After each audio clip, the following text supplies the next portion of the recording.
சோத்திரம் தகப்பனே, சோத்திரம் பிதாவாக தேவனுடைய பிரசன்னங்கள் மத்தியில் இருக்கிறவன் ஏசப்பா எங்கள் மத்தியில் இருக்கிறவன் நன்றி. ஆவியானவர் எங்கள் மத்தியில் அசைவாடுகிறவனே நன்றி. அப்பா இந்த காலவிட ஆராதனை ஆசுவத்துக்காக நன்றி. நாங்கள் ஏறெடுக்கப்பட்ட ஜெபங்களை ஆசுவத்துக்காக நன்றி. உங்களுடைய ஜனங்களை கொண்டு வந்ததுக்காக நன்றி. இந்த யூடியூப் சேனல் மூலயமா பார்க்கிற தேவ பிள்ளைகளையும் இந்த ஆராதனை மூலியமாக, இந்த வார்த்தை மூலியமாக நீர் ஆஸ்வதிப்பீராக. இயேசுவின் ஈரத்தை நாவை கழுவி சுத்திகரிக்கட்டும். சத்திய ஆவியானவர் என மறித்து நீ பேசும். சத்தியத்தை உடைய ஜனங்களை அறியட்டும். சத்தியம் உடைய ஜனங்களை விடலாகட்டும். ஆண்டவரே, சகல சத்தியங்களை போதித்து சத்தியங்களை வழிநடத்துவீராக. இயேசுவின் நாமத்தில் நல்ல பிதாவே. அல்லேலூயா. இயேசுவின் நாமத்தினாலே உங்களை யாரும் நான் வாழ்த்துகிறேன், வரவேற்கிறேன். இந்த யூடியூப் சேனல் மூலியமாக பார்க்கிற தெய்வ பிள்ளைகளை அன்போடு நான் வரவேற்கிறேன். நீங்கள் எல்லாரும் கிறிஸ்துவுக்குள் நன்றாக இருப்பீங்கன்னு கர்த்தரை நான் விசுவாசிக்கிறேன். நம்முடைய சேனலை சப்ஸ்கிரைபர் பண்ணாதவங்க தயவு செய்து சப்ஸ்கிரைபர் பண்ணுங்க, லைக் பண்ணுங்க, மற்றவங்களுக்கு அதை ஷேர் பண்ணுங்க. ஏன்னா கர்த்தருக்காக நீங்கள் செய்கிற அது ஒரு ஊழியம். அதில் மற்ற கர்த்தர்களை ஆஸ்வதிப்பான்.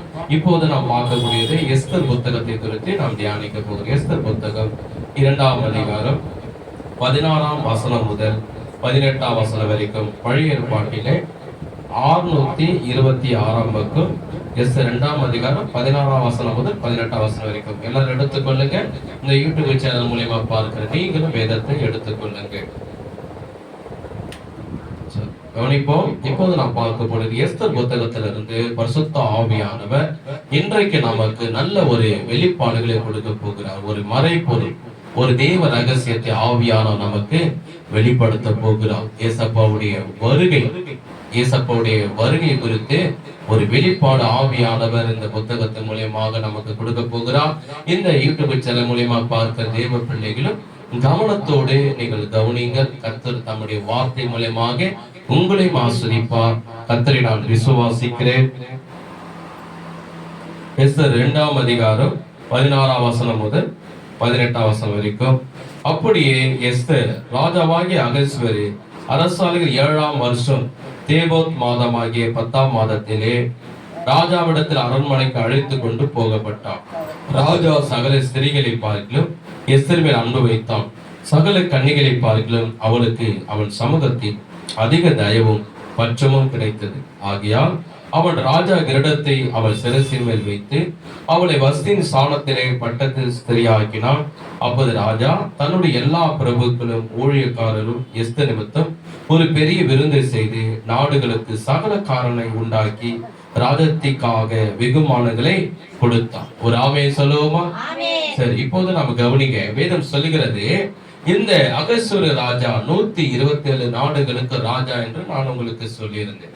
இந்த ராஜா 127 நாடுகளுக்கு ராஜாவா இருந்தா இவனுக்கு ஒரு ராணியை செலக்ட் பண்ண. அந்த 127 நாடுகளுக்கு பெண்களை தேடினார்கள், திருமணம் ஆகாத கன்னி பெண். அதுல ஒரு சில பேரை சூஸ் பண்ணி கொண்டு வந்து ராஜாவோட அரண்மனையில ஒரு பகுதியில கன்னி மடம் என்ற இடத்துல அந்த பெண்களை வைத்தார்கள். அந்த ஏன்னா ராஜாவுக்கு முன்னாடி போய் நிற்க வேண்டும். ராஜா யாரை செலக்ட் பண்றாரோ அவங்க ராணியாக ஆக்கப்பட வேண்டும். அதுல ஒரு வருஷமாக இருந்தாங்க வேதத்தை சொல்லப்படுகிறது. அதெல்லாம் நம்ம தியானித்தோம். ஆவியா நம்மளோட பேசினார். 6 மாசம் அவர்கள் வெள்ளை போல தைலத்தினாலும் 6 மாதம் சுகந்த வர்க்கத்தினாலும் தன்னை சீறி சிங்கரித்தார்கள் என்று பார்த்தோம். அதெல்லாம் ஆவியா நமக்கு வெளிப்பாடுகள் கொடுத்தார். பிற்பாடு முடிந்த பிற்பாடு வேதம் சொல்கிறது, ராஜா அரசாலும் 7ஆம் வருஷத்திலே, எத்தனாவது வருஷம்? 7ஆம் வருஷம். அந்த 7ஆம் வருஷத்திலே கரெக்டா அந்த ராணியும் சில கன்னி பெண்கள் ராஜாவுடைய சமூகத்துக்கு போறாங்க. லைனா 1 by 1 போறாங்க. போன உடனே ராஜா என்ன பண்றாரு, எஸ்தரை பார்த்து எல்லா பெண்களும் அங்க வந்து நிற்கிறாங்க. எந்த பெண்ணையும் ராஜா வந்து செலக்ட் பண்ணல, தனக்கு மனைவியாக தேர்ந்தெடுக்கல. எஸ்தரை மொத்தம் தேர்ந்தெடுத்து ராஜாவுடைய கண்களில் தயவு கிடைத்து ராஜா தலைமையில வைத்திருந்த ராஜா தலைமையில ஒரு கிரீடம் வைப்பார்கள். அந்த கிரீடத்தை எடுத்து எஸ்தர் ராணி மேல வைக்கிறான். அப்போ அந்த நேரத்திலே இந்த எஸ்தர் அந்த தேசத்துக்கு 127 நாடுகளுக்கு ராஜாவா இருக்கக்கூடிய ராஜாவுக்கு இந்த எஸ்தர் என்னவா ஆகுறாங்க? கைகத்தடி ஆண்டவர் மகிமைப்படுத்து. எவ்வளவு பெரிய ஒரு ஸ்லாக்கி, எவ்வளவு பெரிய பாக்கியம். ராணியாக அவங்க ஆக்கப்படுறாங்க.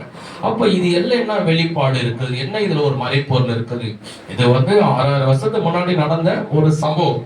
இன்றைக்கு கர்த்தர் என்ன இதுல இருந்து நமக்கு பேசுகிறார், என்ன வெளிப்பாடு நமக்கு கொடுக்கிறார், நமக்கு என்ன ஆசீர்வாதம் கொடுக்கிறார் அப்படின்னு இதை நான் தியானிக்கும் போது ஆவியானவர் என் கண்களை திறந்தார். பரிசுத்த ஆவியானவர் என் மன கண்களை திறந்த ஒரு வெளிப்பாடு, ஒரு மறைப்பொருளை, தேவ ரகசியங்களை, இனிமேல் தேவன் நடக்கக்கூடிய செய்ய போற காரியங்களை வெளிப்படுத்துகிறார். அதை கவனத்தோடு பார்க்கிற உங்களுக்கு வெளிப்படுத்துவா. இந்த யூடியூப் சேனல் பார்க்கிற கவனத்தோடு ஆர்வத்தோடு பார்க்கிற உங்களுடைய கண்களை திறப்பான். சரி, இப்போ இந்த ராஜா முதல் வருஷம் ஆளுகிறார், 2ஆம் வருஷம் ஆளுகிறார், 5ஆம் வருஷம் வந்துச்சு, 6ஆவது வருஷம் வந்துச்சு. ஆனா 7ஆம் வருஷம் வந்த உடனே எஸ்தர் இடத்துல போறாங்க, அங்க ராணி ஆக்கப்படுறாங்க. எத்தனாவது வருஷத்துல? 7ஆம் வருஷம். அப்போ 7ஆம் வருஷம் உடனே ஆவியான ஒரு வெளிப்பாடு கொடுத்து என்னன்னா, நான் உங்களுக்கு போன வாரம் சொன்னேன், 7ஆவது நாள் என்பது தேவனால் ஆஸ்வதிக்கப்பட்ட நாள். 7ஆம் நாள் என்பது தேவன் ஓய்ந்திருந்த நாள். 7ஆம் நாள் என்பது ஒரு பரிபூர்ணத்தின் நாள். இப்ப எல்லாருக்கும் பாத்தீங்கன்னா நான் சொல்லியிருந்தேன், எல்லாருக்கும் நம்பர் இருக்குது, எல்லாருக்கும் போன் நம்பர் இருக்குது, ஆதார் கார்டுலயே நம்பர் இருக்குது, பேன் கார்டுலயே நம்பர் இருக்குது, ஏடிஎம் கார்டுல நம்பர் இருக்குது, ஆதார் கார்டுல நம்பர் இருக்குது, ஸ்மார்ட் கார்டுலயே நம்பர் இருக்குது, எல்லாருக்கும் நம்பர் இருக்குது. அதே போல சாத்தானுக்கு நம்பர் இருக்குது. சாத்தானுக்கு என்ன நம்பர் இருக்குது? கரெக்ட். போன வருஷம் ஞாபகம் வெளிப்பட்ட விஷயத்துல இருக்குது. சாத்தானுக்கு 666 என்ற நம்பர் அவனுக்கு இருக்குது. அப்ப தேவனுக்கு என்ன நம்பர்னா 7. தேவனுக்கு என்ன நம்பரு? 7. தேவனுக்கு 7 என்பது 7ஆம் நம்பர் என்பது ஒரு பரிபூர்ண நாள், ஒரு ஆஸ்வதிக்கப்பட்ட நாள் அப்படின்னு சொல்லப்படுது. அது எப்படியா நீங்க சொல்லலாம் அப்படின்னு பார்க்கும்போது ஆதிகாமம் 2ஆம் அதிகாரம் 1ஆம் வசனத்திலிருந்து நான் பார்க்கும்போது, ஆதிகாமம் 2ஆம் அதிகாரம் 1ஆம் வசனத்திலிருந்து, இவ்விதமாய் வானமும் பூமியும் அவைகளின் சர்வ சேனை உண்டாக்கப்பட்டு தீர்ந்தது. தேவன் தாம் செய்த தம்முடைய கிரிகள் எல்லாம், கவனிங்க, 7ஆம் நாளிலே, எத்தனை நாள்? 7ஆம் நாளிலே நிறைவேற்றி தாம் உண்டாக்கிற தம்முடைய கிரிகள் எல்லாம் முடித்த பின்பு 7ஆம் நாளிலே ஓய்ந்திருந்தா. தேவன் தாம் சிருஷ்டித்து உண்டு பண்ணின தம்முடைய கிரிகள் எல்லாம் முடித்த பின்பு அதிலே ஓய்ந்திருந்தபடியா, கவனிங்க, தேவன் 7ஆம் நாளை ஆசீர்வதித்தார், அதை பரிசுத்தமாக்கினார். என்ன சொல்றது? ஆதிகாமத்திலே தேவன் இந்த உலகத்தில் எல்லாவற்றையும் படைத்தார்.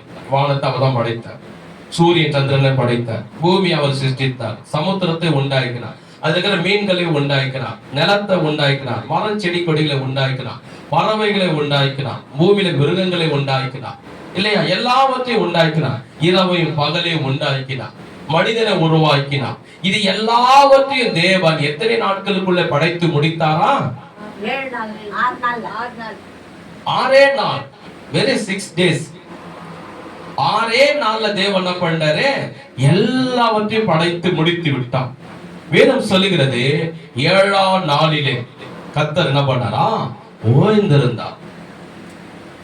அந்த ஓய்ந்திருந்தா எந்த வேலையும் செய்யல, ரெஸ்ட். எந்த வேலையும் செய்யல. அவர் 7ஆம் நாளே ஓய்ந்திருந்தாரா, அந்த ரெஸ்ட் எடுத்தாராம். எந்த வேலையும் செய்யல, அமைதியா இருந்துட்டார். எதையும் படைக்க எல்லாத்தையும் 6 நாட்களுக்குள்ள படைச்சுக்கணும். உலகத்தில் இருக்கிற அண்ட சராசரங்களை, உலகத்தை பூமிக்கு மேல 9 கோள்களை எல்லா கேலக்சியும் என்ன பண்ணிட்டாரு? தேவனாய் கர்த்தர் உருவாக்கி முடித்து விட்டா 6 நாட்களுக்குள்ள. 7ஆம் நாட்கள் என்ன பண்ணாரு? ரெஸ்ட் எடுத்துட்டாரு, ஓய்வு எடுத்துட்டாரு. எந்த வேலையும் அவரு செய்யல. அந்த நாள்ல கர்த்தர் என்ன பண்ணாரா? 7ஆம் நாளை கர்த்தர் ஆசீர்வதித்தார், அதை பரிசுத்தமாக்கினார், அதை ஆசீர்வதித்தார். ஒரு ஆமென் சொல்லு, சத்தமா சொல்லு. அப்போ 7ஆம் நாள் என்பதுதான் தேவனுடைய பரிபூர்ண நாள். 7ஆம் நாள் என்பது தேவனால் ஆஸ்வதிக்கப்பட்ட நாள். இன்னைக்கு கூட பாத்தீங்கன்னா இது எத்தனாம் நாள் தெரியுமா? இது 7ஆம் நாள். சனிக்கிழமை, திங்கட்கிழமை, சனிக்கிழமை வரைக்கும் பாத்தீங்கன்னா எத்தனை நாள்? 6 நாள். இது எத்தனாவது நாள்? 7ஆம் நாள்ல தான் இன்னைக்கு நம்ம கேம்கார்டன் கல்வாரி சபை மட்டும் இல்லை, இந்த கேம்கார்டன் சென்னை, தமிழ்நாடு, கிராமம், இந்தியாவில் இருக்கிற எல்லா மாநிலங்கள், உலகம் முழுவதும் எல்லா நாடுகளிலும், எல்லா கண்ட்ரியிலும், எல்லா தேசத்திலும், எல்லா இடத்திலும் 7ஆம் நாளிலே கர்த்தருடைய ஆலயத்துக்கு போய் நாம் தேவனாய் கர்த்தரை துதிக்கிறார்கள், ஆராதிக்கிறார்கள், ஜெபிக்கிறார்கள். ஏனென்றால் தேவன் 7ஆம் நாளை ஆசீர்வதித்தார். கைகதடி ஆண்டவரே ஸ்தோத்திரம் பண்ணுவோம். அதுக்குதான் இன்னைக்கு பாத்தீங்கன்னா கவர்மெண்ட்ல கூட 6 நாள் நீ வேலை செய், 7ஆம் நாள்ல நீ லீவ் எடுத்துக்கணுமா. கம்பெனி வேலைக்கு போனா கூட 6 நாள் நீ வேலை செய், 7ஆம் நாள்ல நீ லீவ் எடுத்துக்கணுமா. ஏன்னா அது தேவனுடைய கட்டளை. உலகத்தில் இருக்கிற மனிதனுக்கு தேவனுடைய கட்டளை தெரியலாம் கூட, தேவன் மனிதன் மேல் அன்பு வைத்தபடியால் அவன் என்னை போல அவனும் ரெஸ்ட் எடுக்கணும், என்னை போல அந்த நாள் அவன் ஆஸ்வதிக்கப்படணும். எவ்வளவு ஒரு நல்ல தேவன் பாருங்க. அவர் ஓய்ந்து ரெஸ்ட் எடுத்ததுனால மட்டும் இல்ல, என் பிள்ளைகளை ரெஸ்ட் எடுக்கணும். அவருக்கு அந்த நாள் அந்த ஓய்வு நாள் ஆலயத்து வரும்போதே அவன் ஆஸ்வதிக்க சொல்லி, இன்னைக்கு உலகத்துல எந்த கண்ட்ரிக்கு போனாலும் 6 நாள் நீ வேலை செய்து, நான் 7 நாள்ல உனக்கு லீவ் கொடுப்பான். ஒரு சில பேர் தான் என்ன பண்றாங்க, பணத்துக்கு ஆசைப்பட்டு வேலையை வச்சிடறான். ஆனா சட்டத்தின் பிரகாரம், கவர்மெண்ட் ரூல்ஸ் பிரகாரம் 7ஆம் நாள் உனக்கு லீவுனா, புரியுதுங்களா? அப்ப அது தேவன் நியமித்தனா. நல்ல கவனிங்க, இதுல ஒரு மறைப்பொருள் இருக்குது, இதுல ஒரு தேவ ரகசியம் இருக்குது, இது ஒரு வெளிப்பாடு. சரி, அப்போ 6 நாளுக்குள்ள தேவன் என்ன பண்ணாரு, இந்த பூமியில இருக்கிற சர்வ சேனையும் சிருஷ்டித்து முடித்தான். 7ஆம் நாள் என்ன பண்ணாரு, ஒழிந்திருந்தான். 7ஆம் நாள் என்ன பண்ணாரு, எந்த வேலையும். இதே போலதான் தேவன் உங்கள் கண்களை திறப்பாராக. தேவன் தம்முடைய வேலையை, தம்முடைய ஊழியத்தை இன்னைக்கு அவர் செய்கிறார். என்னன்னா 6000 வருஷமாக அவர் செய்து முடித்திருக்கிறார். நல்ல கவனிங்க. இன்னைக்கு இதே நீங்க பாத்தீங்கன்னா ஆதிகாமத்திலே 41ஆம் அதிகாரம், ஆதிகாமத்திலே 41ஆம் அதிகாரம் எல்லாம் எடுத்துக்கொள்ளுங்க. 41ஆம் அதிகாரத்திலே இதுல ஒரு மறைப்பொருள் இருக்குது, தேவ ரகசியம் இருக்கிறது. மிகவும் கவனிங்க. ஆதிகாமம் பழைய ஏற்பாட்டிலே 54ஆம் பக்கம் 41ஆம் அதிகாரம், அதிலே 15ஆம் வசனத்திலிருந்து பாருங்க. 15ஆம் வசனம். பார்வோன் யோசேப்பை நோக்கி, ஒரு சொப்பனை கண்டேன், அதன் அர்த்தத்தை சொல்ல ஒருவரும் இல்லை. நீ ஒரு சொப்பனத்தை கேட்டால் அதன் அர்த்தத்தை சொல்வாய் என்று உன்னை குறித்து நான் கேள்விப்பட்டேன்.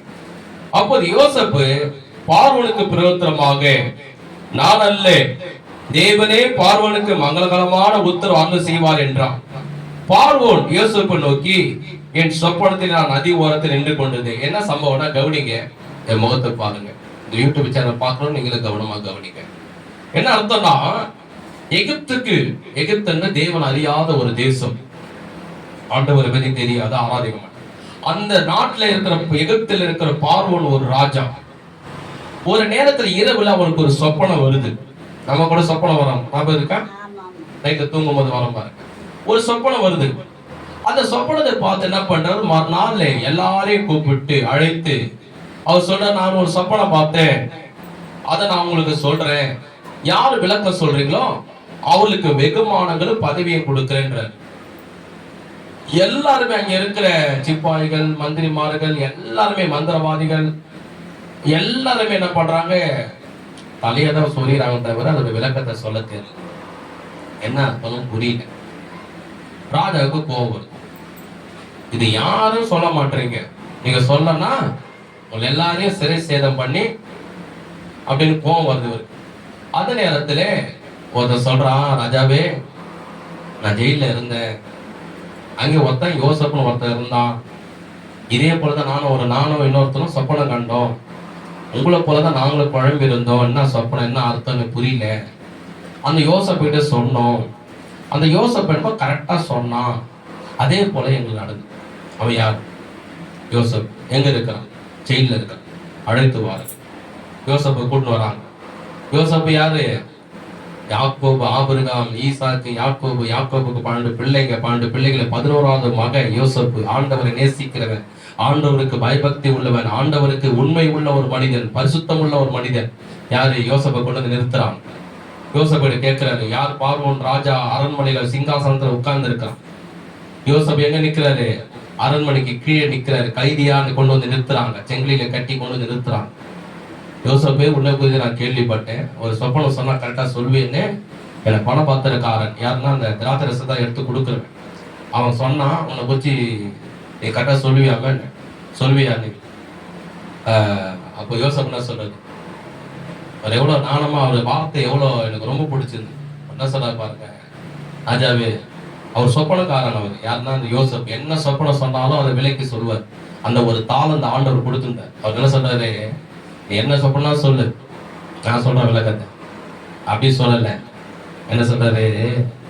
அப்போது யோசேப்பு பார்வோனுக்கு பிரயோத்தனமாக, நான் அல்ல, என் தேவனே பார்வோனுக்கு மங்களகரமான உத்தரவு அருள் செய்வார் என்றார். சொல்றா, ராஜாவே நான் இல்ல, எனக்கு ஒண்ணுமே தெரியாது, நான் ஆராதிக்கிற என் தேவன் நீ எப்படிப்பட்ட சொப்பனத்தை சொன்னாலும் அதை விலைக்கு சொல்ல அவரால் முடியும் என்றான். கைக தடி கத்தரை மையப்படுத்துவோமா? இதற்கு அந்த ராஜா யாரு? பாகாலை விக்கிரங்களை வணங்கக்கூடியவர். அவருக்கு முன்னாடியே தைரியமா யோசப்பா பத்தி, யோசப்பு ஒரு பெரிய அரண்மனை, அந்த அரண்மனை சுற்றி ஆயிரக்கணக்கான சேனைகள் இருக்குது, மந்திரிமார்கள், படத்தளபதிகள், ராணுவங்கள் இருக்குது. ராஜா சிங்காசனத்துல உட்கார்ந்து இருக்கான், இவன் கைதியாக கீழே நிக்கிறான். தைரியமா சொல்றான், என் தேவன் உனக்கு விளக்கத்தை கொடுப்பாரு அப்படின்னு. எவ்வளவு பேர் நல்ல வார்த்தை பாருங்க. ஒரு சில பேர் என்ன சொல்லுவாங்க, ஏசப்பா பத்தி சொல்றதுக்கு தழுங்குவாங்க, கூச்சப்படுவாங்க, வெக்கமா கிதியான்வாங்க. ராஜாவுக்கு முன்னாடியே யோசப்பு தைரியமா, அதுக்கப்புறம் ஏசப்பா பத்தி நம்ம தைரியமா எங்குமே நம்ம என்ன பண்ணோம், சொல்லணும். சரி, அதுக்கப்புறம் என்ன சொல்றாருன்னா, இந்த பார்வோன் என்ன சொல்றாரு? சரி, 18 சொல்றாரு, அழகும் புஷ்டியுமான 7 பசுக்கள் நதியிலிருந்து ஏறி வந்து புல் மேய்ந்தது. அவைகளில் இழைத்து மகா அவலட்சியமும் கேவலமான வேறொரு 7 பசுக்களும் ஏறி வந்து, இவைகளை போல அவலட்சியமான பசுக்களை எகிப்தேசம் எங்கும் நான் கண்டதே இல்லை. கேவலமும் அவலட்சியமான பசுக்கள் கொழுமையான முந்தின 7 பசுக்களை பட்சித்து போட்டது. அவைகளின் வயிற்றுக்குள் போயிட்டு தோன்றாமல் முன் இருந்தது போல அவலட்சியமாக இருந்தது. இப்படி கண்டு நான் எடுத்துக்கொண்டேன். நல்லா கவனிங்க, நான் எதை சொல்லிட்டு வந்தேன்? ராஜா வந்து 7ஆம் வருஷத்துல இருந்தாரு, ராணி அங்க போனாங்க, அதுதான் நான் கொண்டு வர போறேன். நல்லா கவனிங்க, அந்த ராஜா யாரு, அந்த எஸ்தர் யாரு, இது எதை சொல்லுகிறது அப்படின்னு பார்த்தா, நம்ம அடுத்த சம்பவத்துல எதுல போறோம்னா, பார்வோன் கிட்ட போற யோசேப்பு போறோம். பார்வோனுடைய சம்பவத்தில் என்ன வருதுன்னா, பார்வோன் என்ன சொல்றான், ஒரு சொப்பனத்தை சொல்றான், எல்லாரும் கவனிக்கிறாங்க அரண்மனையில. யோசேப்பு எதிர்க்க நிக்கிறார், இவன் அரண்மனையில உட்காந்து சொல்றான். சொல்லும் போது, நான் நதி ஓரத்தை நின்றுக்கிட்டு இருக்கிறேன், சொப்பனத்துல நின்று இருக்கும் போது அந்த இடத்துல ஒரு 7 நல்ல பசுக்கள், செழுமையான பசுக்கள், ஒழுமையான பசுக்கள் சொல்லுவோம் இல்லையா நம்ம வார்த்தையில, நல்ல குழக்கான இருக்கிற ஒரு பசு மாடு அப்படி சொல்லுவாங்க. அது போல நல்ல செழுமையா இருக்கக்கூடிய ஒரு பசு மாடு. அது எத்தனை இருக்குது? அந்த வார்த்தையை கவனிக்க, அந்த 7 நிறைய அர்த்தங்கள் இருக்குது, நிறைய வெளிப்பாடு இருக்குது. 7 செழுமையான பசு. அதுக்கு பின்னாடி பார்த்துக்கிட்டே இருக்கும் போது, அதுக்கு பின்னாடி இருந்து 7 அவலட்சியமான, பார்க்கவே அவலட்சியம்னா அருவருப்பா, பிடிக்கவே இல்லை, நல்லவே இல்லை, அதை பார்க்கவே இது கொடுமையாகுது. 7 பசுக்கள் எழுப்பி வந்து இங்க மேஞ்சின அந்த புல்லுகள் எல்லாம் மேஞ்சிருச்சு. இப்ப நல்லா செழுமையா செழிப்பா நல்லா அழகா பார்க்கக்கூடிய பசுக்களை அது விழுங்கி போட்டுச்சு, அதாவது சாப்பிட்டுச்சுன்றான். சாப்பிட்டது இல்லாம அது வயிற்றுக்குள்ள போறவே தெரியல, மறைஞ்சே போயிடுச்சு. எனக்கு இது பார்த்தோன்னு உடனே புரியல அப்படின்றான். 2வது அப்புறம் சொன்னா 22, பின்னும் நான் என் சொப்பனத்திலே நிறைவேறி உள்ள 7 நல்ல கதிர்களை ஒரே தாளிலே ஓங்கி வளர கண்டேன். இன்னொரு சொப்பனம் பார்த்தேன் அப்படின்றான். என்ன சொப்பனம்? 23, பின்பு சாவியானவைகளை கீழ்காத்தினால் தீர்ந்து 14 7 கதிர்கள் முளைத்தது. நல்ல கவனிங்க, 7 நல்ல கதிர்கள் முளைத்தது. சாவியான கதிர்கள் அந்த 7 நல்ல கதிர்களையும் விழுங்கி போட்டது. இதை மந்திரவாதிகளிடத்தில் சொன்னேன், இதன் பொருளை எனக்கு விடுவிக்கிறவன் ஒருவனும் இல்லை என்றான். அப்போது யோசேப்பு பார்வோனை நோக்கி, பார்வோனின் சொப்பனம் ஒன்றுதான், தேவன் தாம் செய்ய போகிற இன்னாதென்று பார்வோனுக்கு அறிவித்திருக்கிறார். பார்வோன் என்ன சொல்றாரு? எப்பா கொஞ்சம் அப்படியே இரு, கொஞ்சம் அவசரப்படுறாத. அந்த சொப்பனம் நான் தூங்கி பார்த்துட்டே இருக்கும் போது இன்னொரு சொப்பனமும் பார்த்தேன். நம்ம கூட பார்த்திருப்போம், நம்ம வாழ்க்கையில தூங்கும் போது சொப்பனம் பார்ப்போம். 2 சொப்பனம் பார்த்திருப்போம், ஒரே நேரத்தில் 3 சொப்பனம் பார்ப்போம். என் வாழ்க்கை நிறைய நடந்திருக்கு. ஆண்டவர் சொப்பனத்துக்குள்ள நிறைய காரியத்தை என்னோட பேசியிருக்கிறேன். ஊழத்தில் அழைக்கும் போது கூட சொப்பனங்கள் நிறைய பார்த்திருக்கேன் பாருங்க. அப்போ என்ன சொல்றாரு? கொஞ்சம் வெயிட் பண்ணுப்பா. நான் அது முடிஞ்ச உடனே, அவலட்சியமான 7 பசங்களை சாப்பிட்ட உடனே இப்படி திரும்பி பார்த்த உடனே அப்படியே வயல் வெளியில பசன்னு நல்ல செழுமையான 7 நல்ல கதிர்கள் அப்படியே நல்லா செழிப்பா வளர்ந்துச்சு. அப்படியே சிட்டி போனாது கடற்கரை வேகமா நல்லா வளர்ந்துச்சு. பார்க்கல அது எப்படி இருந்தது? பச்சை பசேன்னு. இந்த கிராமத்துக்கு போயிட்டு வந்த பாருங்க, இப்போ கூட போனேன். அந்த வேன்ல போவோம், அந்த இடத்துல அந்த புல்வெளியெல்லாம் அப்படியே பச்சை பசேன்னு இருக்குது. அந்த கண்களை பார்க்கும் போது குளிர்ச்சியா இருக்கு. ஆண்டவரே, இந்த விதைத்தங்களாம் ஆசீர்வதிங்க ஆண்டவரே. பசுமை அப்படியே நான், ஏன்னா நம்ம இடத்துல போறோம் வரோம் எல்லாம் வண்டிகளையும் குப்பைங்களையும் எல்லாத்தையும் தான் பார்த்துருக்குறோம். பூ ஆறுங்களையும் எல்லாத்தையும் பார்த்து அந்த இடத்த பார்த்தா கண்ணு கெட்டுற தூரம் அப்படியே பச்சை பசேன்னு இருக்கும். அப்படியே புல்வெளிகளா இது மாரி இருக்கும் பார்க்கவே. அப்படியே கண்ணு குளிச்சா ஜெபம் பண்ணினே போவேன். அப்படின்னா சொல்ற 7 நல்ல கதிர்கள் பசபசேன்னு அழகா வளர்ந்துச்சு. திடீர்னு அவலட்சியமான கேவலமான தீர்ந்து போய், அதாவது ஒரு வயல்வெளி எரிஞ்சு சாம்பலான பேர் பாத்துக்கிறீங்களா? ஒரு வயல்வெளிய ஒரு குப்பை மேட எரிஞ்சு சாம்பலான பேர் பாத்தீங்களா? அப்படியே காஞ்சி போய் அப்படி எரிஞ்சு போய் கிடக்கும். அது போல தீர்ந்து தாழ்ந்து போனது 7 கதிர்கள் வந்து இந்த 7 நல்ல கதிர்களை அழிச்சு போட்டுச்சு. என்னடா இது, 7 நல்ல பசு 7 அவலட்சியமான பசு வந்து இதை சாப்பிட்டுச்சு. 7 நல்ல கதிர்கள் வளர்ந்துச்சு, நல்லா பார்க்க அழகான செய்தி வந்து அதுக்கு பின்னாடி 7 அவலட்சியமான கதிர்கள் முளைத்து இந்த நல்ல கதிர்களை சாப்பிட்டுச்சு. ஒண்ணுமே எனக்கு புரியல. என் மந்திரவாதிகளா கூப்பிட்டேன். இப்ப படிச்சேன் இல்லையா, அவன் சொல்றான், என் மந்திரவாதிகளா கூப்பிட்டேன், எல்லாம் இங்க வாங்கடா, எதுக்கு உங்களுக்கு 3 வேளை சோறு போட்டு வச்சிருக்கிறேன், இங்க வாங்க, மந்திரக்குள்ள எடுத்துன்னு வாங்க, தந்திரக்குள்ள எடுத்துன்னு வாங்க, எல்லாத்தையும் எடுத்துன்னு வாங்க, எல்லாம் பெட்டி எடுத்துன்னு வாங்க, எல்லாம் கிளிய பெட்டியை கூட கொண்டு வாங்க, எல்லாம் பெட்டியை கொண்டு வாங்க.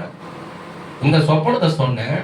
அவன் மண்டியை தான் சொல்லிறான் தவிர ஒன்றுமே புரியல. ராஜாவே 7 நல்ல மாடுன்ற 7 நல்ல கதிர்ன்ற. ஒருவேளை ராஜாவே ஒரு மந்திரவாதி சொல்றான், ஒருவேளை ஆண்டவர் என்ன சொல்றாருன்னா, நல்ல 7 நல்ல இடத்த வாங்கி நல்ல பசுமாடை வாங்கி உன்னை மேய்க்க சொல்றாரு. ஏண்டா நானோட நிலத்தை வாங்கி மாடு வாங்கி மேய்க்கணும். இப்ப நீங்களாம் எதுக்கு இருக்கு? அவர் யாரு? இந்த உலகத்துக்கு எகிப்துக்கு பெரிய வல்லரசான நாடு. இப்ப எப்படி அமெரிக்கா இருக்குது அது போல வல்லரசு நாடு. அவன்கிட்ட சொன்னா என்ன மாடு வாங்கி மேய்க்க சொல்றாங்க. இந்த மாடுகளை பிடிச்சிட்டு போய் முதல்ல உள்ள போடுங்கன்ட்டு. அவனுங்களுக்கு ஒண்ணுமே புரியல, அவனுக்கு ஒண்ணுமே தெரிய மாட்டுது. மாடு பேர் எல்லாத்தையும் சாப்பிட்டு சாப்பிட்டு வளர்ந்து இருக்காங்க தவிர என் சொப்பனத்தை சொல்ல ஒரு அர்த்தமும் தெரியல அவனுங்களுக்கு.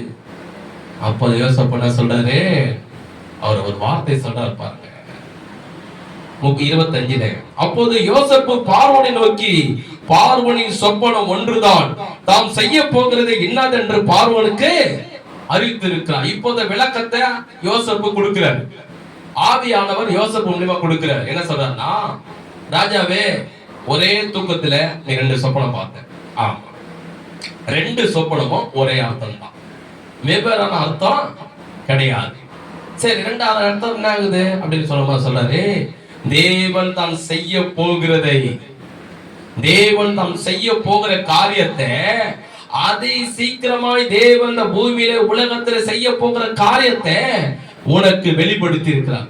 என்னப்பா நீ கடவுள் வெளிப்படுத்தி இருக்கிறார் என்ற, சீக்கிரம் செய்ய போறார் என்ற, 2 சொப்பனம் ஒண்ணுதான்ற, ஆனா விளக்கத்தை நீ சொல்லுப்பா அப்படின்றாரு. இப்ப பாருங்க என்ன சொல்றாரு. இப்ப சொல்றாரு 26, அந்த 7 நல்ல பசுக்களும் 7 வருஷமா, அந்த 7 நல்ல கதிர்களும் 7 வருஷமா சொப்பனம் ஒன்றே. அவர் சொன்னாரு, நீ முதல்ல எத்தனை பசு பார்த்த? 7 பசு. எத்தனை கதிர்களை பார்த்த? 7 கதிர்கள். அவர் சொன்னாரு, 7 பசுக்களை நீ பார்த்தது போல, 7 கதிர்களை பார்த்தது போல இது 7 வருஷத்தை குறிக்கும். 7 பசுக்களை பார்த்தது போல 7 கதிரிகளை பார்த்தது போல விளக்கத்தை யோசப்பு கொடுக்கிறாரு. இதுலயும் ஒரு மறைப்பொருளான ஒரு விளக்கம் இருக்குது. ஆவியானவர் கடைசி நேரத்தில் கொடுக்க போறாரு. கவுடிங்க, நமக்கு கொடுக்க போறாரு. இனிமேல் இந்த பூமியில என்ன நடக்க போகிறது கொடுக்க போறாரு. இனிமேல் என்ன நடக்கிறது, தேவன் என்ன செய்து கொண்டிருக்கிறார் அப்படின்னு கொடுக்க போறாரு. 7 வருஷத்தை தேவன் என்ன செய்திருக்கிறார், இனிமேல் என்ன செய்ய போகிறான்னு கொடுக்க போறாரு. இவன் யோசப்பு பார்வோனுக்கு சொல்றான், இந்த 2 சொப்பனம் ஒண்ணுதான். சொப்பனம் நம்ம பார்த்தா அதே கிடையாது, அதுல அர்த்தங்கள் இருக்குது. தேவன் ஒரு சொப்பனம் கொடுத்தார். நான் நல்லா கவனிச்சுக்கணும், உங்களுக்கு கூட சொல்றேன். ஒரு தேவன் நம்மளோட பேசுவார் என்றால் எப்படி பேசுவார்? நிறைய பேர் சொல்லுவார், நான் நிறைய முறை ஆண்டவர்கிட்ட பேசுறேன், ஆண்டவர் என்கிட்ட பேச மாட்டேன். ஆண்டவர் வந்து நம்ம பேசுற பேர் பேசுறோம். ஆண்டவருக்கு வந்து 1000 விதத்துல பேசுவார் நம்ம கிட்ட. சபோனத்தின் மூலியமா பேசுவாரு, தரிசனத்தின் மூலியமா பேசுவாரு, பிரசங்கத்தின் மூலியமா பேசுவாரு, பைபிள் படிக்கும் போது பேசுவாரு, நம்ம உள்ளத்துல அவர் பேசுவாரு, வசனத்தின் மூலியமா பேசுவாரு, டிவில பிரசங்கத்தை கேட்கும் போது பேசுவாரு, நீ ஏதோ ஒரு இடத்துல ஒரு ஆபத்துல போகும்போது உனக்குள்ள ஒரு உணர்வை கொடுத்து பேசுவாரு, சொப்பனத்து மூலியமா பேசுவாரு. புரியுங்களா? தேவன் பேசுறான்னு 1000 விதத்துல அவர் பேசுவார். நம்ம ஒரே மாதிரி பேசுறப்ப அவர் பேச மாட்டார். சொப்பனம் என்கிட்ட என் லைஃப்ல நான் நிறைய பார்த்துருக்கேன். சொப்பனத்துக்கு முன்னாடி நிறைய முறை ஆண்டவர் என்கிட்ட பேசியிருக்கிறார். அவர் பேசுற பிரகாரம் என் வாழ்க்கையில் நடந்து இருக்கு. அப்ப என்ன சொல்றாரு, 2 சொப்பனமா ஒரே அர்த்தம் தான். தேவன் செய்ய போறது உங்களுக்கு விளக்குறாரு. என்னப்பா தேவன் செய்ய போறாரு, என்னதான் எனக்கு 2 சொப்பன அர்த்தம் சொல்லணும். அப்ப என்னன்னா 7 பசுக்களும் 7 வருஷமா, 7 கதிர்களும் 7 வருஷமா. இப்ப பாருங்க 28. பார்வோனுக்கு நான் சொல்ல வேண்டியது காரியம் இதுவே, தேவன் தாம் செய்ய போகிறதை பார்வோனுக்கு காண்பித்தார். மீண்டும் என்ன சொல்றாரு, தேவன் ஒரு காரியத்தை செய்ய போகிறாரு, அதை என்ன படிக்கிறது உனக்கு காண்பிக்கிறேன். என்னப்பா கடவுள் ஒண்ணு செய்ய போறாரு, அதை எனக்கு காண்பிச்சிருக்கிற, கடவுள் சீக்கிரம் செய்ய போறாருன்ற, அதை எனக்கு காண்பிச்சிருக்கிற, கடவுள் ஒண்ணு சீக்கிரம் செய்ய போறாரு எனக்கு காண்பிச்சிருக்க, விளக்கத்தை நீ சொல்லுப்பான்னு கேட்கிறாரு. சொல்றாரு, என்ன சொல்றாருன்னா, எகிப்து தேசம் எங்க பூரணமான விளைவு உண்டாயிருக்கும் 7 வருஷம், அதன் பின்பு பஞ்சம் உண்டாயிருக்கும் 7 வருஷம். அப்போது எகிப்தின் தேசத்திலே அந்த பரிபூர்ணம் எல்லாம் மறக்கப்பட்டு போகும். அந்த பஞ்சம் தேசத்தை பாழாக்கும். வரப்போகிற மகா கொடுமையான பஞ்சத்தால் தேசத்தில் முன்னிருந்த பரிபூர்ணம் எல்லாம் ஒழிந்து போகும். இந்த காரியம் தேவனால் நிச்சயிக்கப்பட்டு இருக்கிறது என்பதையும், தேவன் இதை சீக்கிரத்தில் செய்வார் என்பதையும் குறிக்கும் பொருட்டே இந்த சொப்பனம் பார்வோனுக்கு இருட்டித்தது. என்ன சொல்றாருன்னா, ராஜாவே 7 நல்ல பசுக்களை பார்த்தல, அது 7 வருஷம். 7 நல்ல கதிரிகளை பார்த்தல, 7 வருஷம். என்னன்னா, இனிமேல் தேவன் எகிப்து தேசத்தில் இந்த உலகத்தில் செய்ய போகிறது உனக்கு காண்பித்திருக்கிறார். ஆனா தேவன் என்னதான் செய்யறாருப்பா சொல்லுப்பா அப்படின்னா, 7 வருஷம் 7 நல்ல செய்தியான பசுக்கள், 7 நல்ல கதிர்கள், ஒரு செழிப்பின் ஆண்டு, ஒரு செழிப்பின் ஆண்டு, அறுவடையின் ஆண்டு, ஆஸ்வதிக்கப்பட்ட ஆண்டு.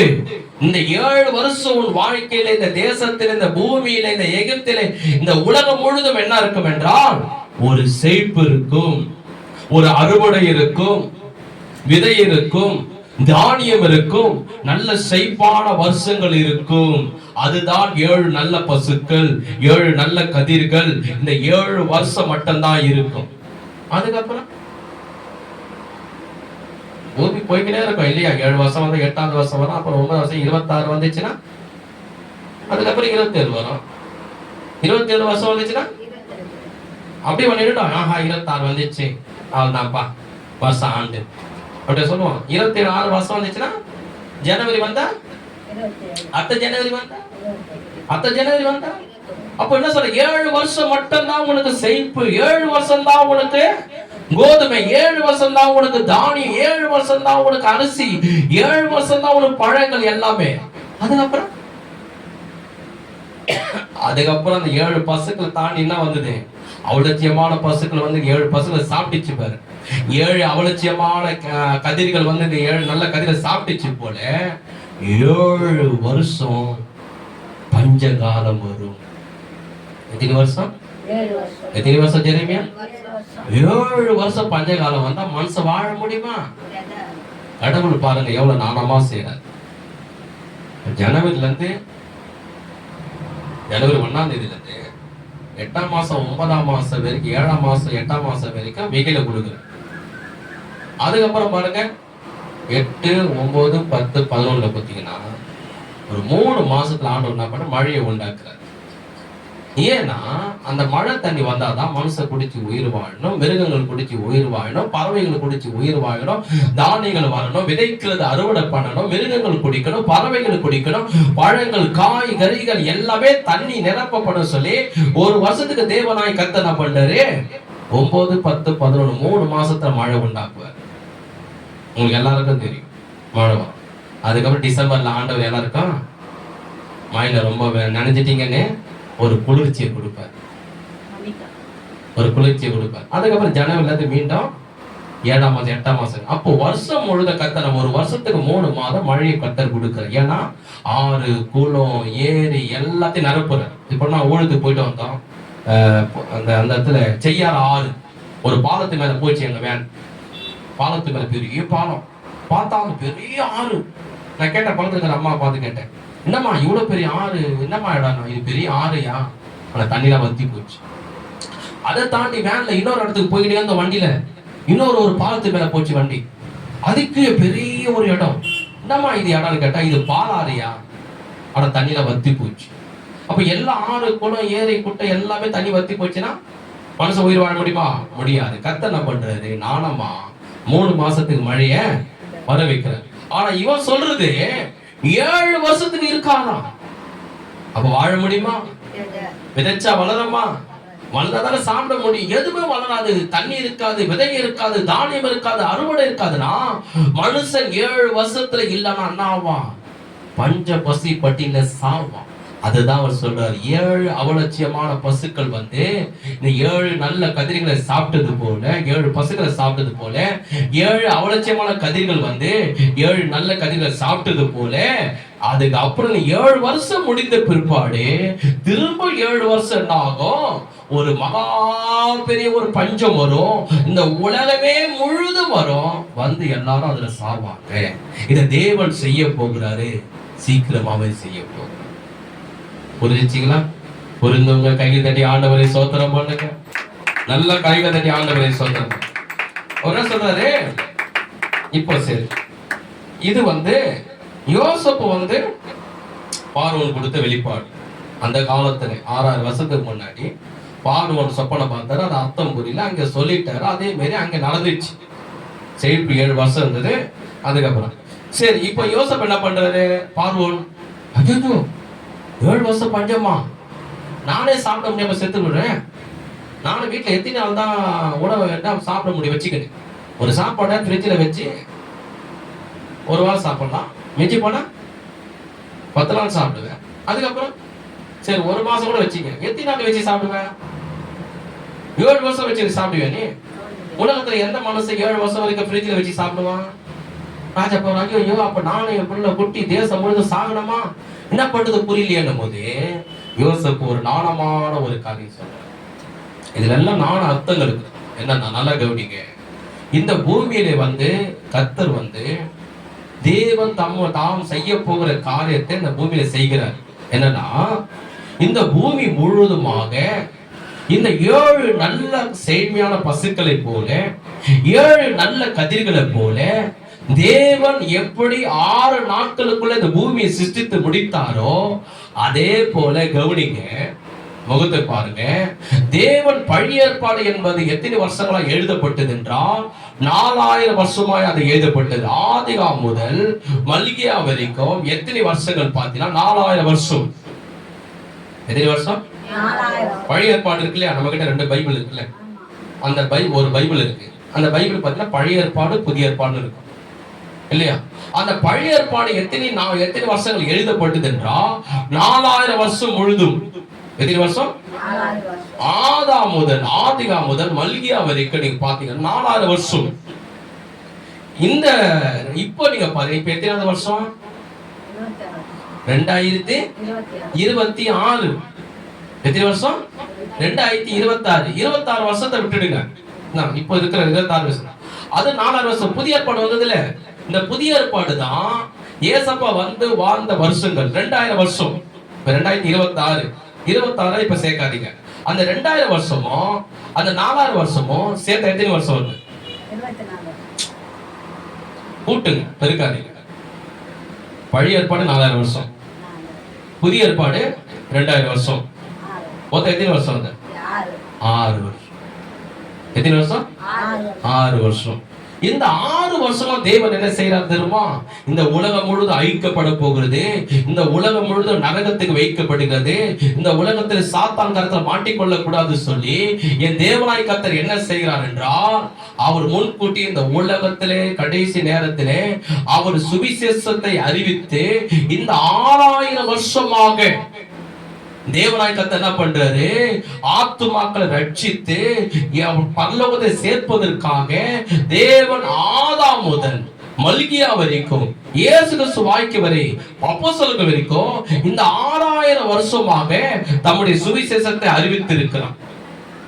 இப்ப நீங்க கேட்கலாம், அது எப்படியா நீங்க சொல்றீங்க? இப்போ நான் பாக்குற தெரு ஊழியம் பண்றாங்க, 2026 தெரு ஊழியம் பண்றாங்க.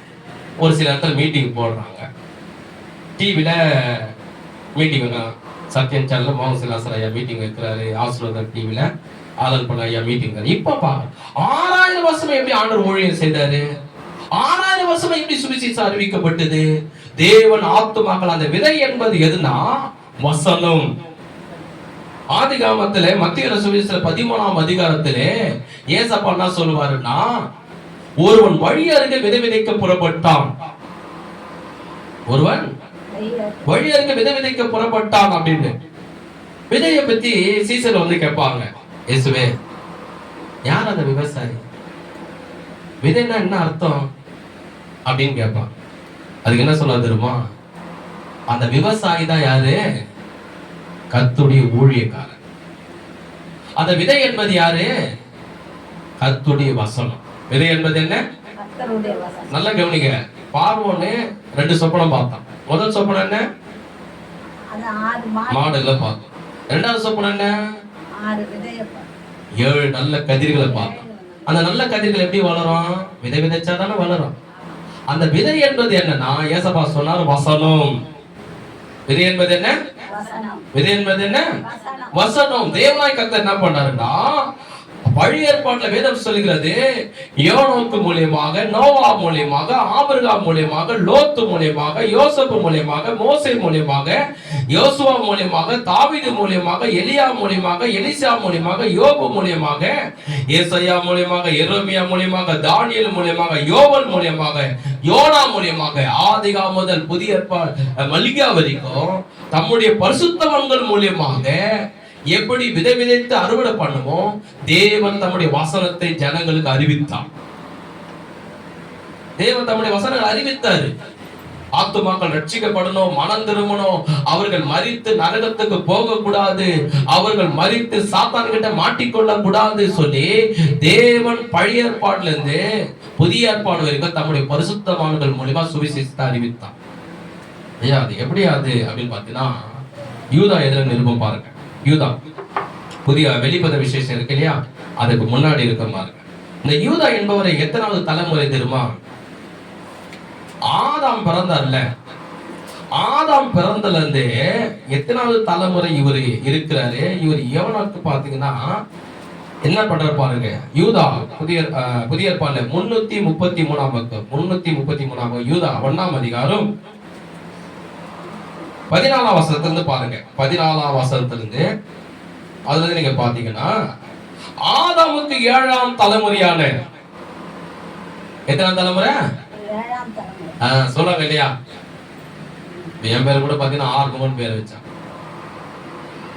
எங்க அம்மா என்ன கேட்டேன், ஏமா எனக்கு ஆறுமுகன் பேர் வச்சேன்? என்ன பாக்குறவங்களா என்ன கேட்கறான் தெரியுமா ஸ்கூல்ல? உன் பேர் தான்ப்பா ஆறுமுகம். ஒரு முகம் இங்க இருக்குது, மிச்சம் 5 முகம் எங்கப்பான்னு கேட்கறாங்கம்மா. ஏமா அந்த பேர் வச்ச அப்படி வந்து கேட்பேன். ஸ்கூல்ல டீச்சர் இருக்குது, எப்பா ஒரு முகம் கேட்குது, மிச்சம் 5 முகம்.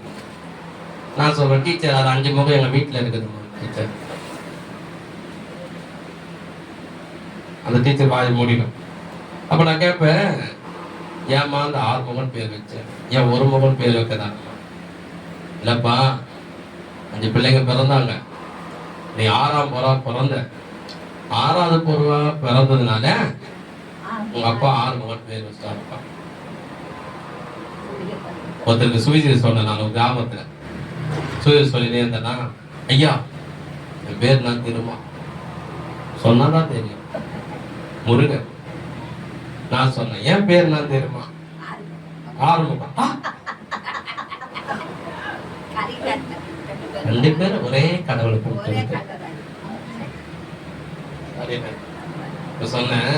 இந்த தெய்வங்கள் எல்லாம் நமக்கா உயிரை கொடுக்கல, ரத்த சிந்தல, நமக்கா கண்ணீர் விடல.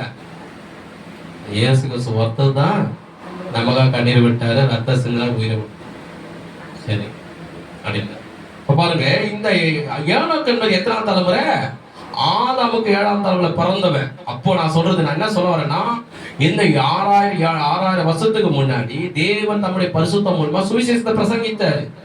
ஏன் பிரசங்கம் பண்ணார்னா, ஆத்துமாக்கள் ரட்சிக்கப்படணும், நித்திய ஜீவன் அடையணும். நான் சொன்னேன் இல்லையா, 7 வருஷம் நல்ல கதிர்கள், 7 வருஷம் செழுமையான 7 பசுக்கள். அப்படின்னா இந்த 7 வருஷத்துக்குள்ள தேவனுடைய கிருபை இருக்குது, இரக்கம் இருக்குது, தயவு இருக்குது, சுவிசேஷத்தை தேவன் பிரசங்கிக்கிறாரு.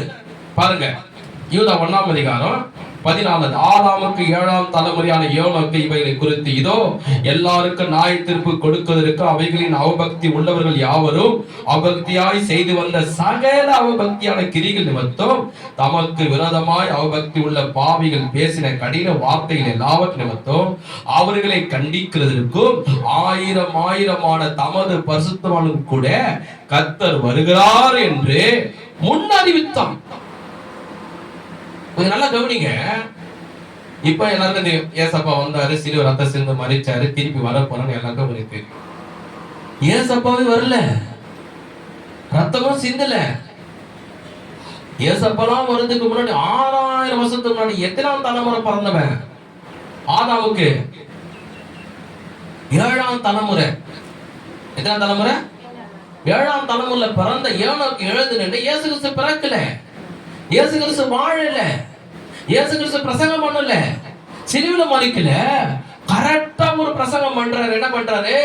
அவபக்தியால் வாழ்கிற ஜனங்களை பார்த்து, வேசித்தனத்தினாலும் குடியினாலும் விக்கிராராதனையினாலும் வாழ்கிற ஜனங்களை பார்த்து சொல்றாரு, உங்களை கண்டிப்பதற்காக, உங்களை நியாயம் தீர்ப்பதற்காக கர்த்தர் 1000 பரிசுத்தவான்களோட தேவ தூதரோடு இந்த பூமிக்கு வந்து கொண்டிருக்கிறார். கைகளை கர்த்தரை ஸ்தோத்திரம் பண்ணுங்க.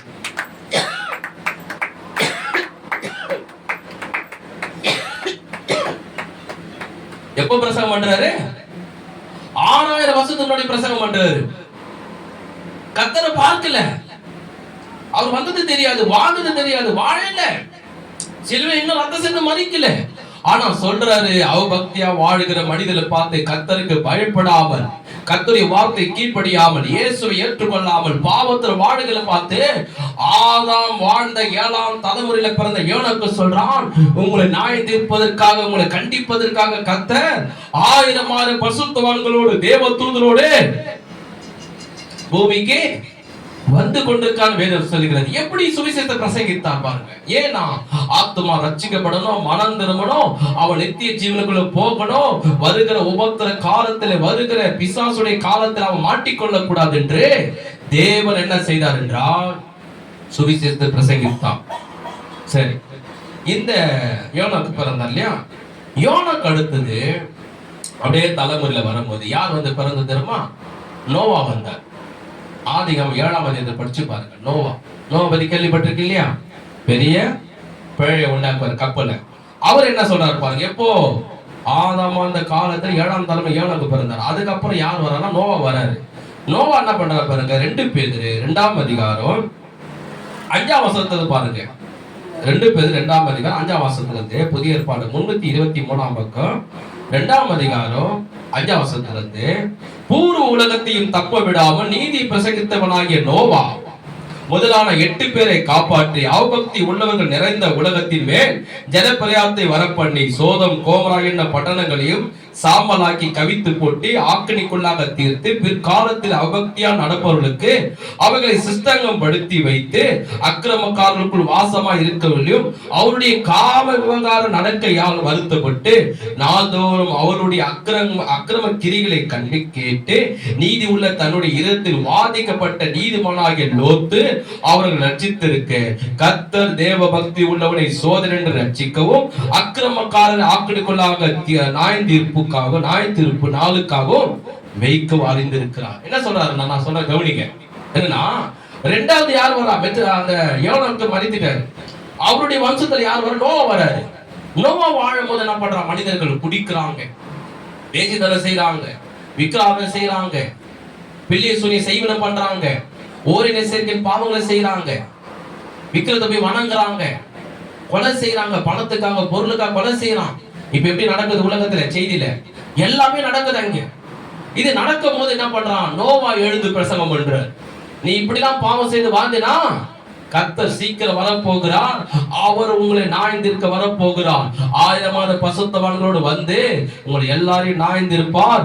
நீங்கள் மனம் திரும்புங்கள், உங்கள் பாவத்தை விட்டு விடுங்கள், கர்த்தரை தேடுங்கள், கர்த்தருக்கு உண்மையாயிருங்கள், பரிசுத்தமாயிருங்கள், கர்த்தர் நியாயம் விசாரிப்பார் சொல்லி இந்த நோவா பிரசங்கிக்கிறார். அவருடைய அண்ணன் பையன் யாரு? லோத்து. நான் சொல்றது புரிந்துக்கலாம். என்னன்னா, பழைய ஏற்பாட்டிலே 6000 வருஷத்துக்கு முன்னதுல இருந்து புதிய ஏற்பாடு வரைக்கும் தேவனாய் கர்த்தர் என்ன பண்றாரு? ஆபிரகாம் மூலியமாக வாசிக்காதீங்க, நேரம் இல்ல. 12ஆம் அதிகாரத்தில் படிச்சு பாத்தீங்கன்னா ஆபிரகாமுக்கு கர்த்தர் சுவிசேஷமாய் பிரசங்கித்தார்.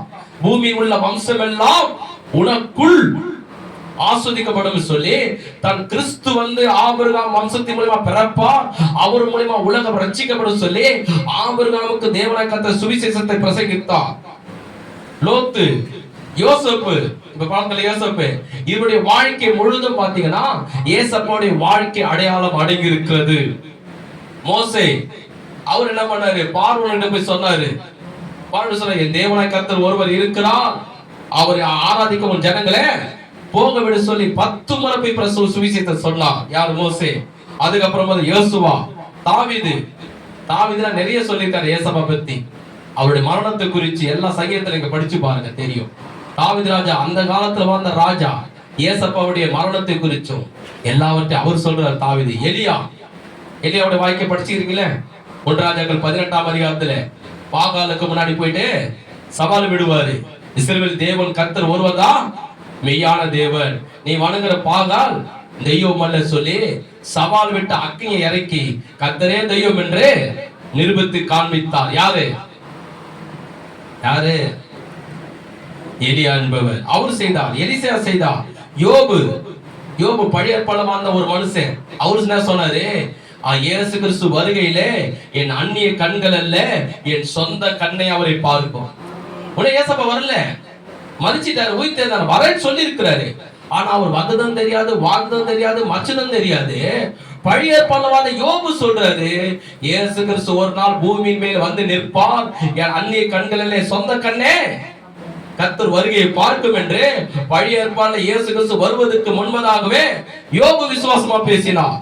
வேதத்துல சொல்லப்படுகிறது யோபு பேசினாரு. ஏசாயா சொல்றார், ஏசாயா பழைய ஏற்பாடுல வாழ்ந்தவர், இயேசு கிறிஸ்து இன்னும் கருவுல கூட உருவாகல, அவர் பூமியில பிறக்கல.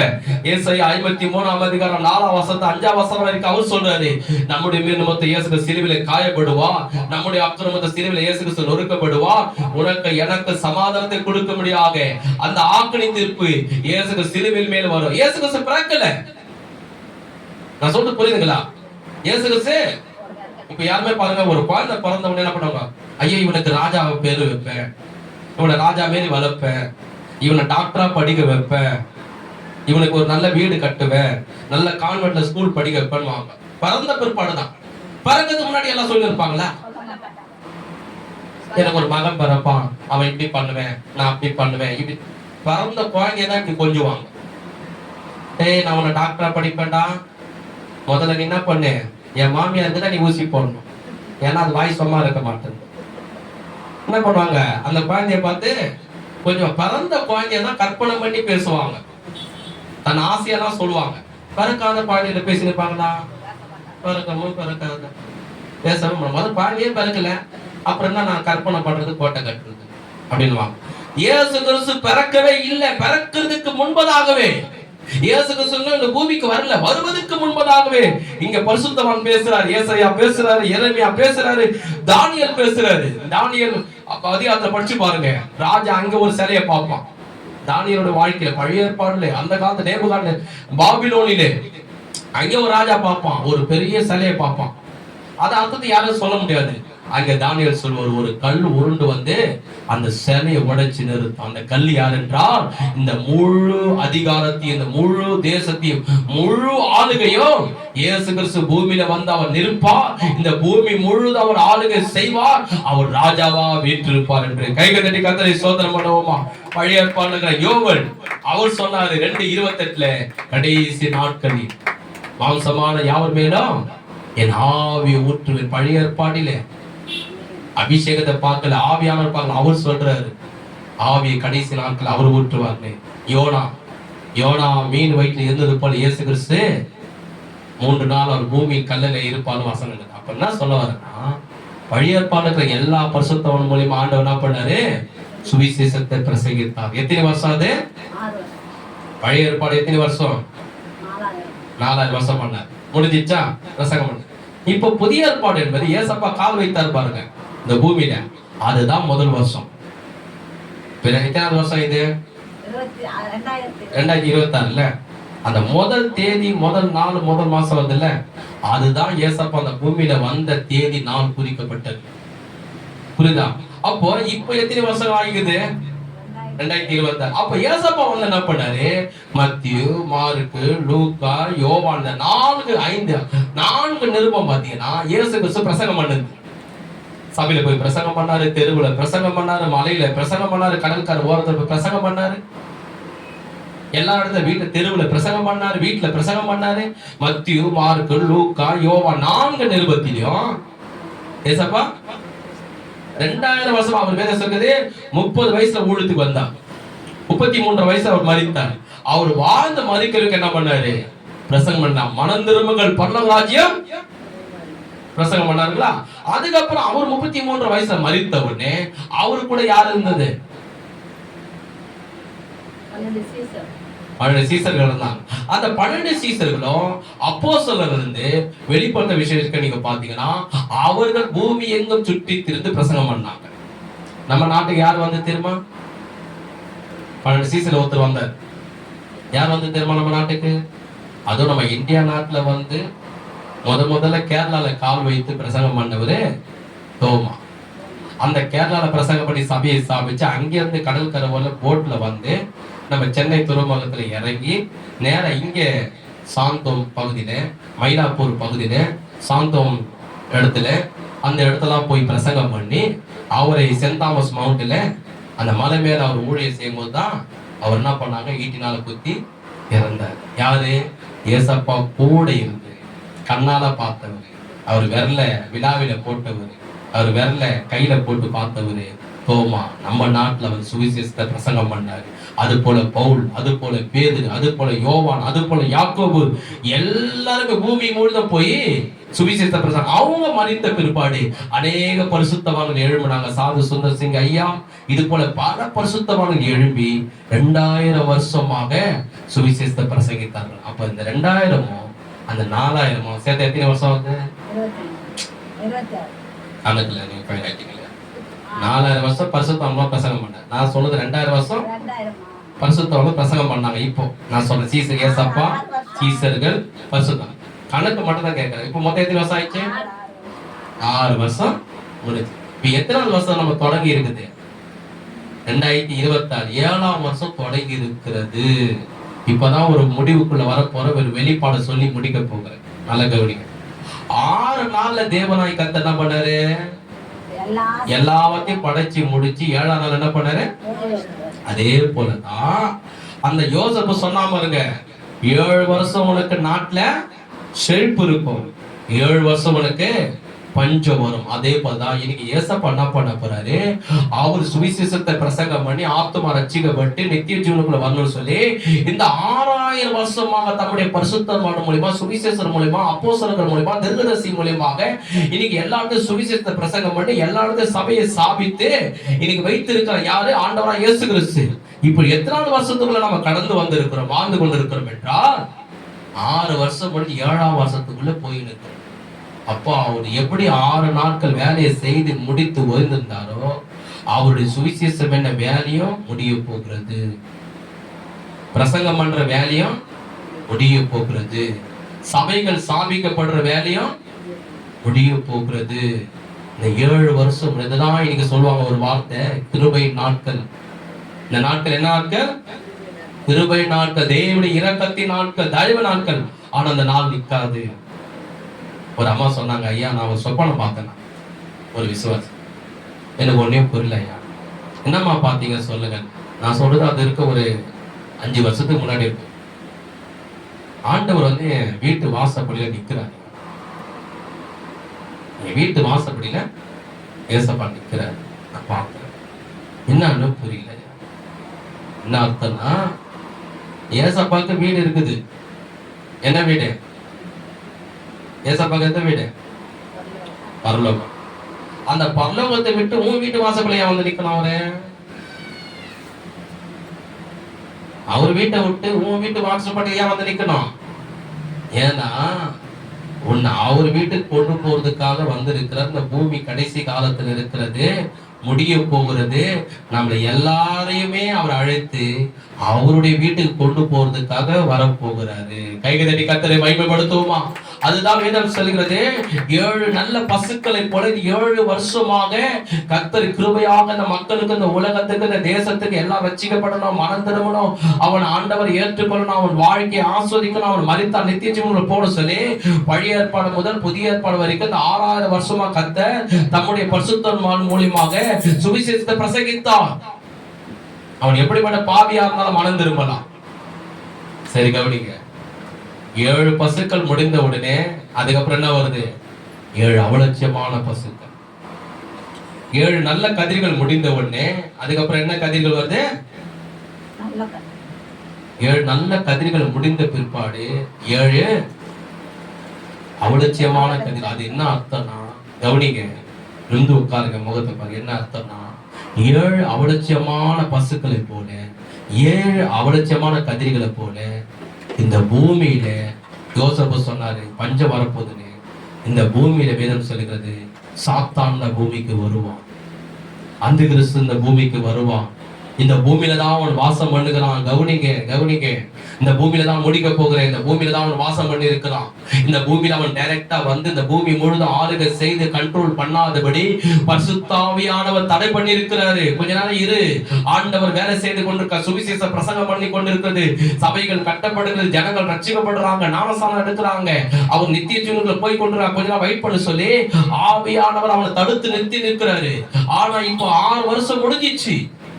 தேவன் 6 வருஷம் பூமி உண்டாக்கி என்ன பண்ணிட்டாரு? அமைதியா உட்கார்ந்தது போல தேவன் ஆதிகாம் ஏனோக்கு மூலமா மல்லிகா வரைக்கும் புதிய ஏற்பாடு வரைக்கும் பரிசுத்தவனுக்கு இன்னைக்கு வரைக்கும் சுவிசேஷத்தை பிரசங்கம் பண்ணிக்கிட்டே வராரு. மனம் திரும்பு மனம் திரும்பு மனம் திரும்பு மனம் திரும்பு மனம் திரும்பலுக்கு ஞானஸ்நானம் கொடுக்கிற சபைகள் கட்டப்படுகிறது. ஆனா 7ஆம் வருஷத்துல ஆண்டவர் எப்போ வேணா வரலாம். சொல்லு புரியுதுங்களா? 7ஆம் நாள்ல கர்த்தர் என்ன பண்ணாரு? ஓய்ந்திருந்தார். எந்த வேலையும் அவரு செய்யல. அதே போலதான் கர்த்தரு தம்முடைய சுவிசேஷ வேலையை நிறுத்துவார், சபை பிரசங்கம் பண்றதை நிறுத்துவார், சபை கட்டப்படுதும் அவர் நிறுத்துவார். இப்போ ஒரு கணக்கு சொல்றாங்க, நீங்க கவனிங்க, அப்போ உங்களுக்கு புரியும். 2 பேர் 3ஆம் அதிகாரம் 8ஆம் வசனத்தை பாருங்க. பிரியமானவர்களே, கர்த்தருக்கு ஒரு நாள், இந்த வார்த்தையை கவனிங்க, உங்களுக்கு புரியும். கர்த்தருக்கு ஒரு நாள் 1000 வருஷம் போலவும் 1000 வருஷம் ஒரு நாள் போலவும் இருக்குது என்று இந்த காரியத்தை குறித்து நீங்கள் அறியாத இருக்க வேண்டாம். அவர் என்ன சொல்றாருன்னா, இதை கவனிங்க, நமக்கு ஒரு நாள் எத்தனை மணி நேரம்? 24 மணி நேரம். 24 மணி நேரம். கர்த்தருக்கு ஒரு நாள்னா எத்தனை வருஷம் தெரியுமா? அவர் சொல்றாரு 1000 வருஷம்னா ஒரு நாள் இருக்கு. எப்படி இருக்குது பாரு. நான் இதை கற்பனை பண்ணி பார்த்தேன், மூளை அறிவுக்கு எனக்கு எட்டல. சொல்றது உங்களுக்கு புரியுதுங்களா? ஒரு நாளைக்கு எத்தனை மணி நேரம்? மணி நேரம். காலையில வருது, மதியம் வருது, சாயந்தரம் வருது, நைட்டு வருது, தூங்குறது. கர்த்தருக்கு 1000 நாள் தான் ஒரு நாள். கிரகிக்க முடியுமா? இத சிந்திக்க முடியுமா? நீ சொல்றாரு பாருங்க அவரு, பிரியமானங்களே, கர்த்தருக்கு ஒரு நாள் 1000 வருஷம் போலவோ 1000 வருஷம் ஒரு நாள் போல இருக்குதான் அவருக்கு. அவருக்கு வந்து 1000 நாள் தான் ஒரு நாளா. அதை கிரகிக்க முடியல பாருங்க, யோசிக்க முடியல, சிந்திக்க முடியல. நம்ம காலையில வந்துச்சா மதியம் வரப்போகுது, மதியம் வந்துச்சா சாயந்தரம் வரப்போகுது, சாயந்தரம் வந்துச்சா நைட்டு வரப்போகுது, நைட்டு வந்தா மிட் நைட் வரப்போகுது அப்படின்னு ஒரு நாள் ஃபுல்லா ஓடுது. 1000 நாள் தான் கர்த்தருக்கு ஒரு நாள். இதுல ஒரு வெளிப்பாடு இருந்து கவனிங்க. நான் என்ன சொன்னேன்? 6 நாளுக்குள்ளே கர்த்தர் என்ன பண்றாரு? பூமியில இருக்கிற எல்லாவற்றையும். அப்போ 1000 நாள் என்பது ஆண்டவருக்கு ஒரு வருஷம்னா, ஒரு வருஷம் 1000 நாள்னா, இப்ப மொத்தம் எத்தனை வருஷம் முடிஞ்சிருக்கு? நான் பிரசங்கம் பண்ணேன். பழைய ஏற்பாடு 4000 வருஷம். அப்ப கர்த்தருக்கு எத்தனை நாள்? 4 நாள். இப்போ 2026, இப்ப 2000 ஆயிருக்குது. மொத்தம் எத்தனை நாள்? 6 நாள் கர்த்தருக்கு முடிஞ்சிச்சு. நான் சொல்றது உங்களுக்கு புரியுதுங்களா? ஆவியானவங்களுக்கு புரிய வைப்பாரு, எனக்கு புரிய வச்சாரு. ஆச்சரியப்பட்டேன், ஏன்னா இது ஒரு வெளிப்பாடு கொடுத்தாரு. 1000 வருஷம் தான் ஒரு நாள் கர்த்தருக்கு. அப்ப 4000 வருஷம் என்பது 4 நாள். 2000 வருஷம் என்பது கர்த்தருக்கு மொத்தம் எத்தனை நாள் ஆயிடுச்சு? 6 நாளுக்குள்ள கர்த்தர் என்ன பண்ண வேலையை அதே போலதான் சுவிசேஷம் என்ன வேலையே, சபை கட்டுற வேலையை, மனம் திரும்புற வேலையை, ரட்சிக்கப்படுற வேலையை, ஞானஸ்நானம் கொடுக்கிற வேலையை, தம்முடைய சுவிசேஷ வேலையை, பிரசங்கம் பண்ற வேலையை இந்த 6000 வருஷத்தை 6 நாள்ல முடிச்சிட்டாரு. இப்போ தேவன் பூமிக்கு வரப்போகிறாரு.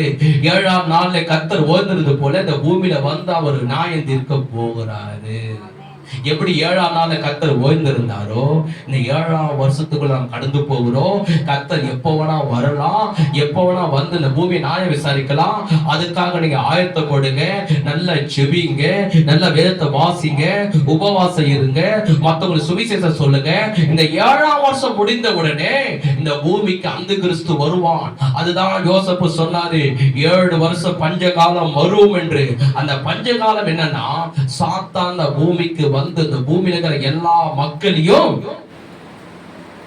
அவன் அழிப்பான், சித்திரவதை பண்ணுவான், கண்ட்ரோல் பண்ணுவான், அவன் அடிமைப்படுத்துவான். யாரு?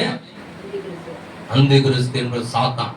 அவன் அந்த பூமியில உபத்திர காலம் உண்டாகும். 7 வருஷம் நல்ல செழிப்பான கதிர்கள் போல சுவிசேஷத்தை 7 வருஷம் அறிவிக்கப்படுது. அதுக்கப்புறம் 7 வருஷம் சுவிசேஷம் இருக்காது, சபை இருக்காது, சபை விசுவாசி இருக்க மாட்டாங்க, பிரசங்கம் பண்ண மாட்டாங்க. இயேசுக்கு சொந்தவளை சபை எடுத்துக்கொள்ளப்படும். எங்கேயுமே பிரசங்கம் இருக்காது. இந்த பூமியில இயேசு ஏற்றுக்கொள்ளாத இருப்பாங்க. சாத்தான் டைரக்டா வருவான், நல்லவன் போல ஆட்டுத்தோலை போட்ட ஓனாய் மாரி வருவான். இந்த பூமி முழுதும் சர்வாதிகாரியா மாறுவான். எப்படி ஒரு நாட்டுக்கு பிரதமர் இருக்கிறாங்களோ, இந்த முழு நாட்டுக்கு அவன் ஒரே பிரதமரா இருப்பான். எல்லாரையும் தன்னுடைய கண்ட்ரோல அடிமைப்படுத்துவான், எல்லாரையும் உபத்திரப்படுத்தும். அதுதான் பஞ்சகாலம். அந்த உபத்திர காலம் வருவதற்கு முன்னாடியே, அந்த ஆபத்து வருவதற்கு முன்னாடியே, சாத்தான் நம்மளை அடிமைப்படுத்துறதுக்கு முன்னாடியே கர்த்தர் நம்ம பூமிக்கு வந்து நம்மளை எல்லாரையும் அழைத்து பரலோகத்துக்கு கொண்டு போவான். அதுதான் வேதம் சொல்லுகிறது. 7ஆம் வருஷத்திலே எஸ்தர் யாரை சந்திச்சாங்க? சொல்லு புரியுதுங்களா? 7ஆம் வருஷத்திலே எஸ்தர் எங்க போறாங்க? ராஜாவுடைய அரண்மனைக்கு போறாங்க. ராஜா ராணி ஆக்குறாரு, தன் அரண்மனை சேர்த்துக்கிறாரு. இந்த 7ஆம் வருஷம் இப்ப நடந்து கொண்டு இருக்குது. இந்த நாட்களில் இயேசு கிறிஸ்து எப்ப அந்த ராஜா யாரு? இயேசு. அது எஸ்தர் யாரு? சபை. நம்ம இப்ப ஆண்டவரை நம்ம சந்திக்க போகிறோம். சந்தித்த உடனே எப்படி ராஜா தன் தலையில இருக்கிற கிரீடத்தை வச்சு ராணி ஆக்கி தன் அரண்மனையில கொண்டு போனாரோ, இயேசு கிறிஸ்து வருகையிலே, என் பிள்ளைகளே உனக்கு எவ்வளவு உபத்திரம், எவ்வளவு கஷ்டம், எவ்வளவு துன்பம், எவ்வளவு நிந்தை, எவ்வளவு அவமானம், எவ்வளவு அசிங்கம், எவ்வளவு கஷ்டத்தை அனுபவித்தினோ, என் ஆலயத்தை நீ ஓடி வந்த, என்னை மறுதலிக்காமல் இருந்த, என் மேல் விசுவாசமா இருந்த, என் மேல் அன்பா இருந்த, எனக்கு நீ நன்றி சொன்ன, என் வார்த்தைக்கு கீழ்ப்படிந்திருந்த, அவர் வருகையில் என்ன பண்ணுவாரு? அவர் தலையில கிரீடத்தை எடுத்து நம்ம தலைமையில வைத்து அவருடைய பரலோகம் என்ன வீட்டுக்கு, ராஜா அரண்மனைக்கு ராணியை கொண்டு போவது போல இயேசு ராஜாவுடைய பரலோகத்துக்கு நம்மளுக்கு கொண்டு போவோம். அது இப்ப நடந்து ராஜாவுடைய 7ஆம் வருஷத்துல நடந்து. இதான் 7ஆம் வருஷத்துல நம்ம கடந்து போய் கொண்டிருக்கிறோம். இயேசு கிறிஸ்து சீக்கிரம் வரப்போகிறார். அவரை நம்ம சந்திக்க ஜெபத்தில் ஆயத்தமா இருப்போம். கர்த்தர் உங்களை ஆசீர்வதிப்பார். கைதடி கர்த்தரை நாம் ஸ்தோத்திரம் பண்ணுவோம்.